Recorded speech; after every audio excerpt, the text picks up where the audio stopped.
اور جج صاحب ان کے مطلب کا ان کو امید ہے کہ شاید ان کے مطلب کا فیصلہ آنے والا ہے اور اس وجہ سے ان کو کلین چٹ دے دی گئی ہے۔ اب دوسری طرف جو ہے ہمایوں دلاور صاحب بضد ہے، یعنی آپ گواہان کو پیش نہیں کرنے دے رہے، پھر آپ کو اتنی جلدی پڑی ہوئی ہے کہ آپ نے 5 تاریخ سے پہلے، چونکہ آپ کا لگا ہوا ہے ڈیوٹی جج ہے، روٹین کے مطابق چھٹیوں کے اندر فیصلے نہیں ہوتے،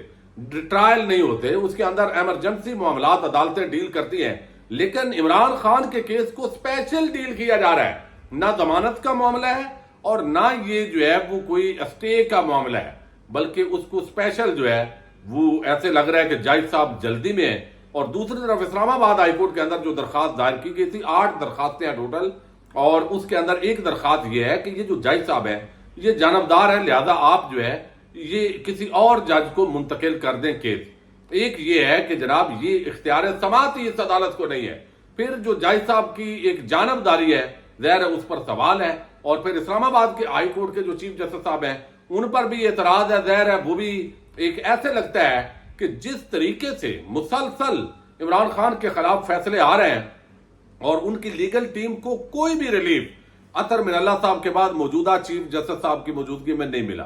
یعنی کوئی خاص ریلیف نہیں ملتا، اور جج صاحب جو ہے وہ آج لیٹ ہوئے، چلے وہ میٹنگ کی انہوں نے بات کی،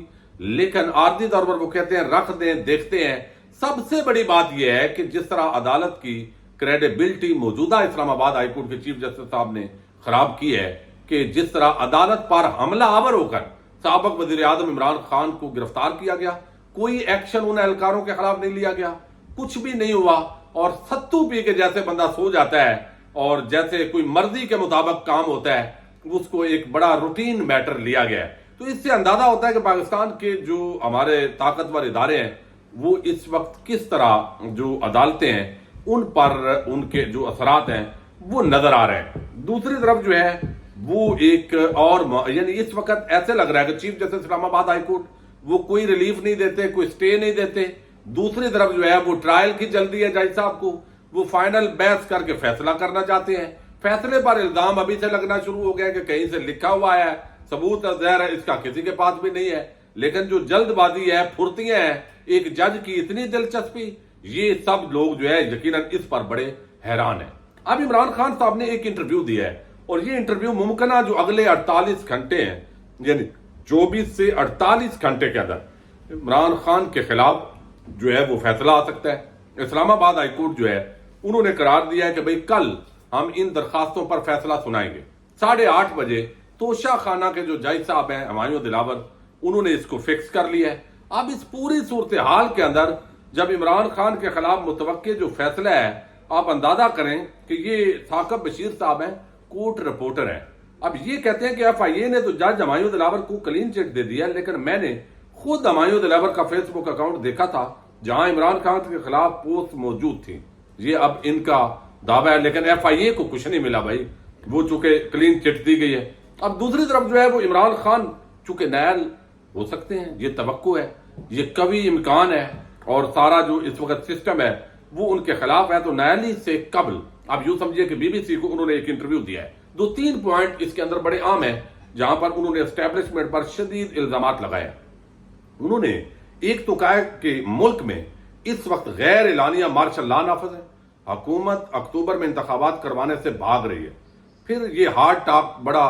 پروگرام ہے جس نے پسینے نکالے تھے ساکھ ڈال کے، انہوں نے کہا کہ فوجی عدالتوں کے قیام کا مقصد ہی انہیں سزا دلوانا ہے۔ پھر عمران خان کہتے ہیں کہ رواں برس 9 مئی کی عمران خان کی گرفتاری کے نتیجے میں ہونے والی ہنگامہ آرائی کے بعد چیئرمین پی ٹی آئی اور ان کی جماعت کے رہنماؤں اور کارکنوں کو کریک ڈاؤن کا سامنا ہے، اور عمران خان کا دعویٰ ہے کہ خود ان پر 200 کے قریب مقدمے درج کیے گئے۔ اس سوال پر کہ کیا انہیں لگتا ہے کہ ان کے گرد قانون کا شکنجہ تنگ ہو رہا ہے، تو عمران خان کا کہنا تھا کہ جب انہیں اقتدار سے ہٹایا گیا تو اسٹیبلشمنٹ کا خیال تھا کہ ان کی جماعت پارا پارا ہو جائے گی، لیکن نتیجہ ان عمومی اندازوں کے برعکس نکلا، اور اب انہیں اس کھیل سے باہر کرنے کی کوشش ہو رہی ہے۔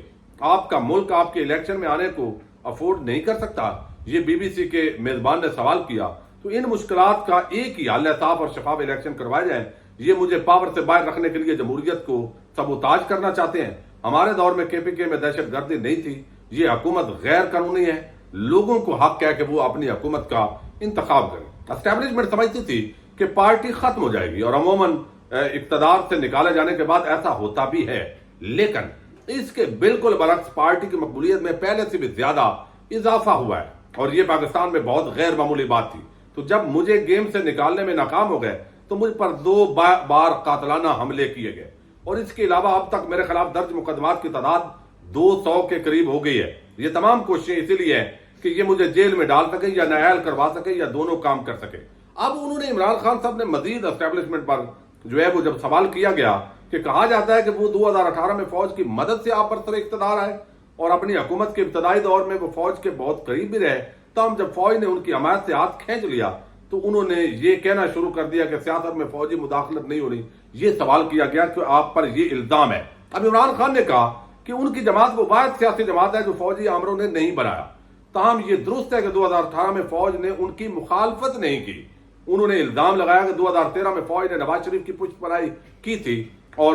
پشت پناہی کے ساتھ وہ اقتدار میں آئے تھے، اور ہمارا حمایت یہی ہے کہ فوج نے میری مخالفت نہیں کی۔ اب اسٹیبلشمنٹ 2013 میں نواز شریف کو اقتدار میں لائی اور ہم نے 126 دن جو ہے وہ اس پر دھرنا بھی دیا۔ اب عمران خان نے ظاہر ہے یہ BBC کا آخری شاید انٹرویو ہے، اس کے بعد ان کو جو سزا ہے وہ قید کی سزا بھی ہو سکتی ہے اور صرف نااہلی کی جو سزا ہے وہ بھی ہو سکتی ہے، لیکن جو جج صاحب کی پھرتی ہیں اور اس وقت جو فرینڈلی میچ چیف جسٹس اسلام آباد ہائی کورٹ اور جج دلاور حسین کے درمیان ہے، اس کے مطابق کل کبھی امکان ہے کہ فائنل بیچ ہو جائے، کل یا پرسوں یہ فیصلہ اناؤنس ہو سکتا ہے، اور اس کے ساتھ ہی اب ڈیجیٹل جرنلسٹ جو ہے ان پر مزید گرفتاریاں اور گھیرا تنگ کیا جا رہا ہے تاکہ کوئی بھی اس نااہلی اور گرفتاری کے بعد جو ہے وہ بات نہ کرے۔ تو یہ صورتحال ہے، اس وقت عجیب معاملات ہیں۔ بہرحال اللہ تعالیٰ ملک کی حفاظت کرے۔ پاک فوج زندہ باد، پاکستان پائندہ باد۔